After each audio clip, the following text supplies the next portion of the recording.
রাজপথে নেমে তারা আত্মদান করে আজকে বাংলাদেশের নবযাত্রা শুরু করেছে। সেই নবযাত্রাকে যদি উল্লেখ করে অনুসরণ না করে বিগত দিনের স্বৈরাচারের মতো ব্রাহ্মণবাড়িয়াতে কোনো সম্মেলন করতে চায়, বিনা ভোটে তাদেরকে নির্বাচিত করতে চায় এবং কোন 14টা ইউনিটের মধ্যে আসা 6টা ইউনিট পর্যন্ত এখন পর্যন্ত ভোট করা হয় নাই। আমরা দাবি রাখছি যতক্ষণ পর্যন্ত 14টা ইউনিটের ভোট পরিষ্কার পরিচ্ছন্নভাবে আমাদের সামনে তুলে ধরা না হবে ততক্ষণ পর্যন্ত এখানে কোনো সম্মেলন করতে দেওয়া হবে না। Be careful. এবং ব্রাহ্মণবাড়িয়া সম্পর্কে জেনে রাখবেন, অত্যন্ত ভালো মানুষ ব্রাহ্মণবাড়িয়ার। যদি খেপে যায় তাহলে রক্ষা নেই ব্রাহ্মণবাড়িয়া থেকে।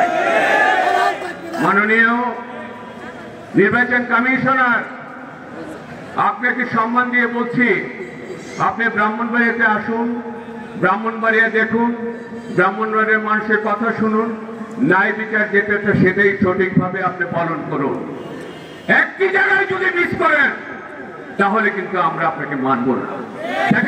আমাদের 16 তারিখ, this is our last final game.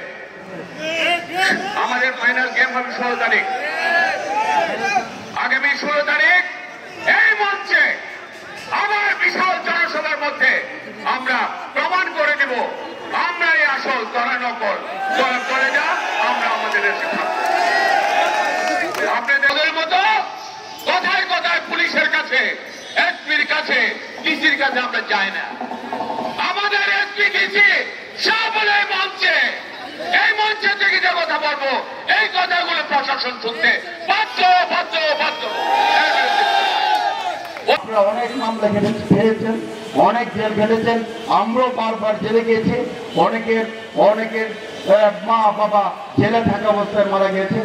আজকে দুঃখ, আজকে তাদেরকে আমরা নেতৃত্বে দেখতে পাবো। পুজোর আমার এই সমস্ত লোকের থেকে দুর্নীতিবাজকে জাতিয়ে দল থেকে বের করা উচিত। পুজোরাবাদ আজকে থানায় মহল্লায় গিয়েছে আওয়ামী লীগের সন্ত্রাসীদেরকে খুঁজে দল ভারী করার জন্য। আজকে নেপাল পলকে সেজে আজকে যারা নির্যাতন করছে আমাদের দলের নেতাগুলোকে হুমকি দিয়ে বেড়াচ্ছেন, তারা আজকে বিএনপির নেতা, তারা নাকি বিএনপি নেতা। আমাদের ত্যাগী নেতা কর্মীরা আজকে তাদের সামনে দাঁড়াতে ভয় পায়। বন্ধুরা, আমি বলতে চাই, সাবধান হয়ে যান। এই অবস্থা কোন অবস্থাতে এই প্রহসনের নির্বাচন মেনে নেওয়া যায় না, সম্মেলন মেনে নেওয়া যায় না।